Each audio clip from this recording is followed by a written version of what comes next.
آزاد کشمیر میں عوامی action committee کا احتجاج، وزیر اعظم کی ہدایت پر حکومتی مذاکراتی کمیٹی مظفر آباد پہنچ گئی۔ کمیٹی میں رانا ثناء اللہ، احسن اقبال، سردار یوسف، طارق فضل چودھری، قمر زمان کائرہ، راجہ پرویز اشرف اور سردار مسعود خان شامل۔ وفد احتجاج کی قیادت کرنے والی عوامی ایکشن کمیٹی کے رہنماؤں سے مذاکرات کرے گا اور تمام معاملات کو بات چیت کے ذریعے پرامن طور پر حل کرنے کی کوشش کی جائے گی۔ وزیر اعظم شہباز شریف کا آزاد کشمیر کی صورتحال پر گہری تشویش کا اظہار، پرتشدد واقعات کی تحقیقات کا حکم۔ وزیر اعظم کا مذاکراتی عمل کی خود نگرانی کا اعلان۔ وزیر اعظم کی عوامی ایکشن کمیٹی سے پرامن رہنے کی اپیل، کہا کشمیری بہن بھائیوں کے مسائل حل کرنے کے لیے ہر وقت تیار ہیں۔ احتجاج ہر شہری کا آئینی اور جمہوری حق ہے، امنی امن کو نقصان پہنچانے سے گریز کیا جائے۔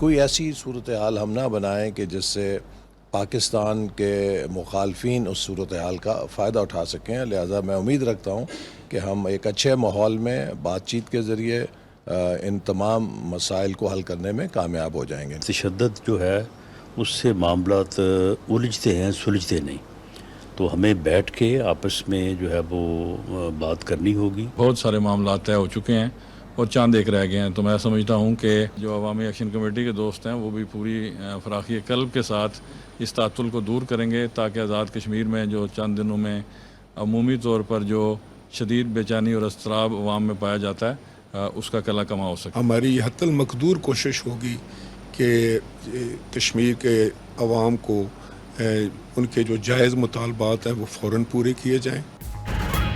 حکومتی مذاکراتی کمیٹی کا مظاہرین کے جائز مطالبات پر عمل درآمد کا فیصلہ۔ رکن کمیٹی وفاقی وزیر احسن اقبال کہتے ہیں وزیر اعظم کی ہدایت پر مظاہرین کے جائز مطالبات پر عمل درآمد کریں گے۔ کچھ عناصر پاکستان کے امن میں خلل ڈالنا چاہتے ہیں۔ رانا ثناء اللہ نے کہا تشدد سے معاملات نہیں سلجھتے، تمام غلط فہمیاں دور کریں گے۔ طارق فضل چودھری کہتے ہیں بات چیت اور مذاکرات کے ذریعے مسائل کا حل چاہتے ہیں۔ وزیر اعظم آزاد کشمیر چودھری انوار الحق نے کہا مظاہرین کے زیادہ تر مطالبات تسلیم ہو چکے، معاملات جلد ٹھیک ہونے کی امید ہے۔ راجہ پرویز اشرف بولے مذاکراتی کمیٹی صورتحال کا جائزہ لے گی، مذاکرات جلد کامیاب ہو جائیں گے۔ امیر مقام کا مظاہرین سے احتجاج ختم کرنے کا مطالبہ۔ سردار یوسف نے کہا کہ عوامی ایکشن کمیٹی سے مذاکرات کے ذریعے معاملات حل کریں گے۔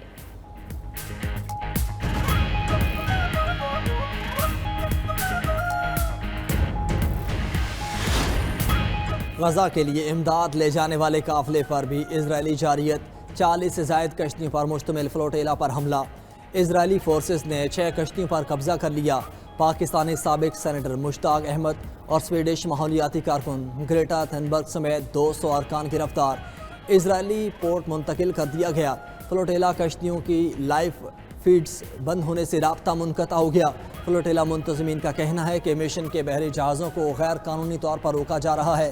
اسرائیلی وزارت خارجہ کا فلوٹیلا کو راستہ تبدیل کرنے کا حکم، کہا ابھی زیادہ دیر نہیں ہوئی، کشتیاں واپس چلی جائیں۔ فلوٹیلا میں پاکستان سمیت 40 ممالک کے 500 سے زائد افراد شریک ہیں۔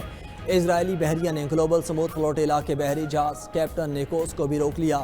فرانسیسی رکن یورپی پارلیمنٹ رما حسن نے اپنا موبائل فون سمندر میں پھینک دیا۔ حماس کی گلوبل سموتھ فلوٹیلا پر اسرائیلی حملے کی مذمت، کہا فلوٹیلا کو روکنا بحری قذافی اور دہشت گردی ہے۔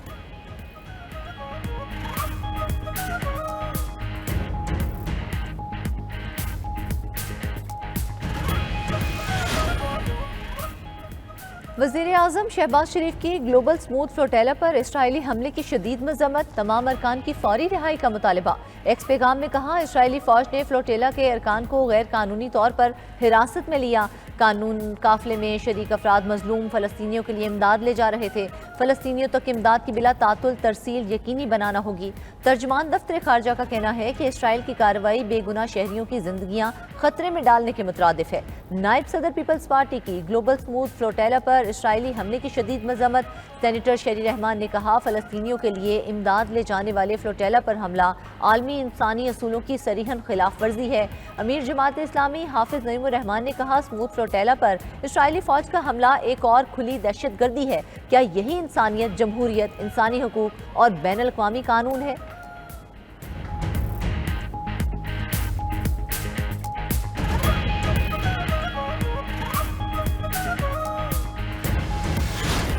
فلوٹیلا پر حملوں اور گرفتاریوں کے خلاف دنیا بھر میں مظاہرے. لیبیا، یونان، ارجنٹائن، تیونس اور دیگر ممالک میں ہزاروں افراد سڑکوں پر نکل آئے. مظاہرین کے سمود فلوٹیلا کو روکنے اور اراکین کو حراست میں لینے کی مذمت. اٹلی کے مختلف شہروں میں مظاہرین نے ریلوے اسٹیشن بند کرا دیے. استنبول میں امریکی اور اسرائیلی قونصل خانوں کے سامنے سینکڑوں افراد کا احتجاج. دوسری جانب گلوبل سموتھ فلوٹیلا سے 2 کولمبین شہریوں کی گرفتاری پر ایکشن. کولمبین صدر کا اسرائیلی سفارتی عملے کو ملک چھوڑنے کا حکم. اسرائیل کے ساتھ آزاد تجارتی معاہدہ بھی منسوخ کر دیا. کولمبیا کے کئی شہروں میں اسرائیل کے خلاف احتجاج.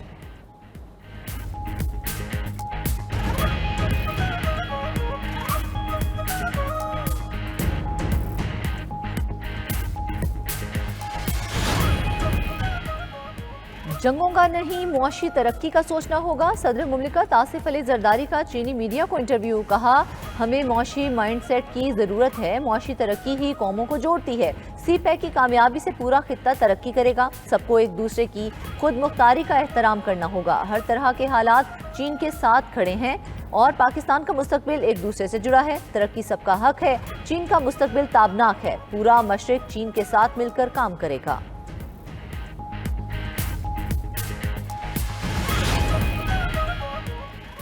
پنجاب کے عوام کی تذلیل کرنے والوں کو جواب دینا میرا کام ہے. اس پر کبھی معافی نہیں مانگوں گی. پنجاب میں تفریق کی باتیں کرنے والے کسی کے خیر خواہ نہیں.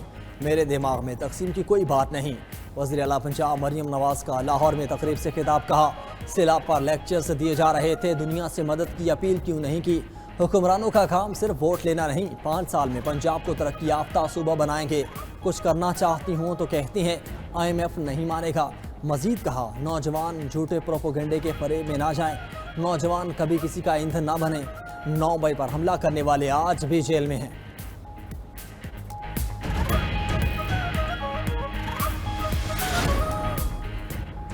اختلاف رائے جمہوریت کا حسن ہے. آئین کے مطابق چلیں گے تو کوئی اختلاف نہیں ہوگا. چیئرمین سینٹ یوسف رضا گیلانی کہتے ہیں گزشتہ روز اسپیکر قومی اسمبلی کے پاس دونوں پارٹیوں کی ملاقات ہوئی.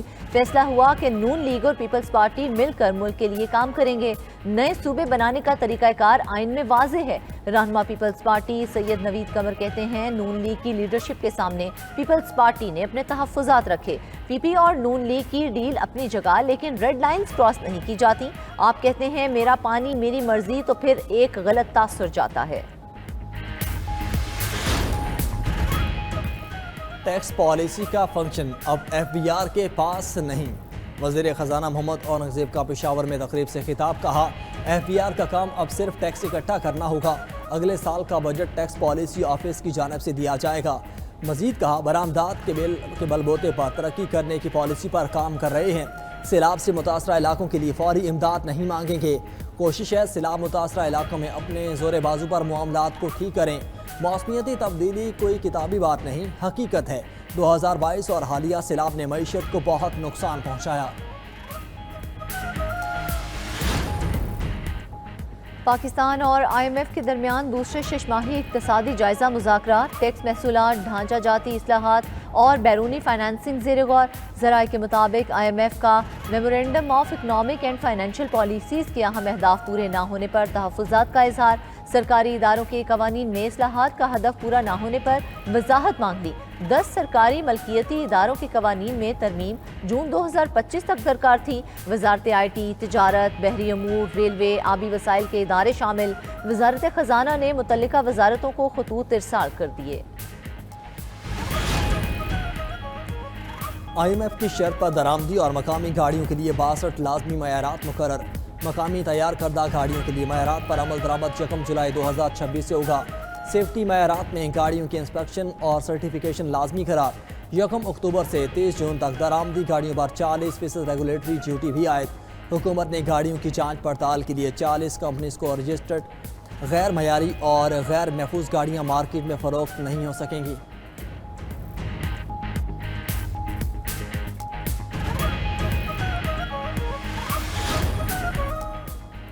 خیبر پختونخوا کابینہ میں رد و بدل کر دیا گیا. باجوڑ سے منتخب MPA حمید الرحمان وزیر اعلیٰ کے معاون خصوصی مقرر. ارباب عاصم کو معاون خصوصی برائے ایلیمنٹری اینڈ سیکنڈری ایجوکیشن مقرر کر دیا گیا. صوبائی وزیر خلیق الرحمان کو صحت، صوبائی وزیر فضل شکور کو سیاحت کا محکمہ دیا گیا۔ وزیر اعلیٰ کے معاون خصوصی ڈاکٹر امجد کو مکمل وزیر بنا دیا گیا ہے۔ دوسری جانب خیبر پختونخوا کابینہ کا اجلاس طلب، اہم فیصلے متوقع ہیں۔ بی آئی خان کی تحصیل پہاڑ اور اپر سوات کو الگ ضلع بنانے کی منظوری کا امکان۔ اجلاس میں سابق فاٹا کے پروجیکٹ ملازمین کی منتقلی پر بھی غور ہوگا۔ زمین کی منتقلی پر وفاقی ٹیکسز عدالت میں چیلنج کرنے کی منظوری دی جائے گی۔ قطر پر حملہ امریکی سلامتی پر حملہ تصور ہوگا۔ امریکی صدر ڈونلڈ ٹرمپ نے ایگزیکٹو آرڈر جاری کر دیا۔ امریکہ اور قطر کے تعلقات مزید مضبوط بنانے کا اعلان۔ حکم نامے کے مطابق قطر پر حملہ ہوا تو امریکہ فوجی کارروائی کرے گا۔ امریکہ غزہ جنگ کے خاتمے اور ثالثی کے عمل میں قطر کے ساتھ شراکت جاری رکھے گا۔ قطر کا امریکی صدر ٹرمپ کے ایگزیکٹو آرڈر کا خیر مقدم۔ قطری وزارت خارجہ کا کہنا ہے کہ اس اقدام سے دونوں ممالک کے دفاعی تعلقات مزید مضبوط ہوں گے۔ دوسری جانب قطری امیر اور امریکی صدر کے درمیان ٹیلی فونک رابطہ ہوا۔ قطری حکام کے مطابق دونوں رہنماؤں کے درمیان غزہ پلان پر گفتگو ہوئی۔ غزہ جنگ بندی اور دیگر امور پر بھی تبادلہ خیال کیا گیا۔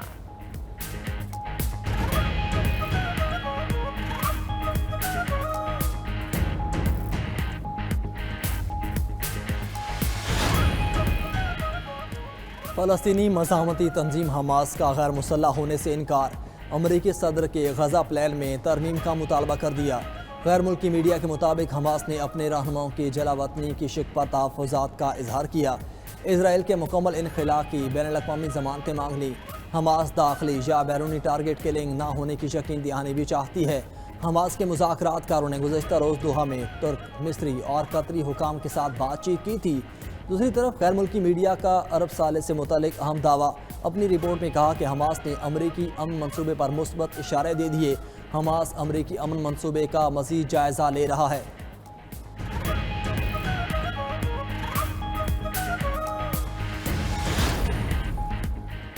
اسرائیل کے پناہ گزین کیمپوں پر حملے، 73 فلسطینی شہید، 100 سے زائد زخمی۔ اسرائیل کی غزہ سٹی پر بھی دہشت گردی، 30 فلسطینی شہید، بمباری سے کئی مکانات تباہ۔ اسکول پر حملے میں درجنوں افراد شہید، متعدد زخمی ہو گئے۔ امدادی کارکن جائے وقوع پر پہنچے تو اسرائیل نے ایک اور حملہ کر دیا۔ 6 شہری شہادت کے رتبے پر فائز۔ دراج کے علاقے میں ایک گھر پر بمباری میں 7 افراد شہید، کئی ملبے تلے دب گئے۔